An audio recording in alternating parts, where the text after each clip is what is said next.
প্রিয় ফেসবুক বন্ধু, আপনারা সবাই কেমন আছেন? আল্লাহর রহমতে ভালো আছেন। আজকে আপনাদেরকে একটা সুন্দর ভিডিও দেখাই। আমি আসলে এসেছি বাজারে।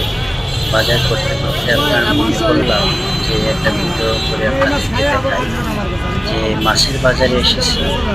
ইলিশের যে দাম, হ্যাঁ, কেজি প্রতি ২ পিস ইলিশ আপনার ১৫০০ টাকা, রূপচাঁদা ১২০০ টাকা, শিং মাছ ৫০০ টাকা এবং সবজির দাম দেওয়া প্রতি কেজি সবজি ৮০ টাকা করে।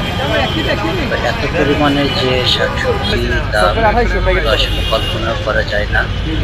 দামটা অনেক পরিমাণে বেড়েছে এখন, যেটা তারপরে আসলাম আমরা মুরগির দোকানে।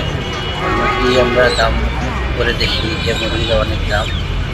তো পাশাপাশি মুরগি নেওয়ার পরে আমরা আসলাম আবার ছোট মাছের দোকানে। তো এখানে দেখি ছোট মাছের দামটাও অনেক বেশি। তারপরে আমরা সবজির দোকানে আসলাম। সবজির দামটা অনেকটাই কম আছে। সবজি আপনারা খেতে পারেন। সবজি খেলে আসলে অনেক উপকারী আছে। ধন্যবাদ।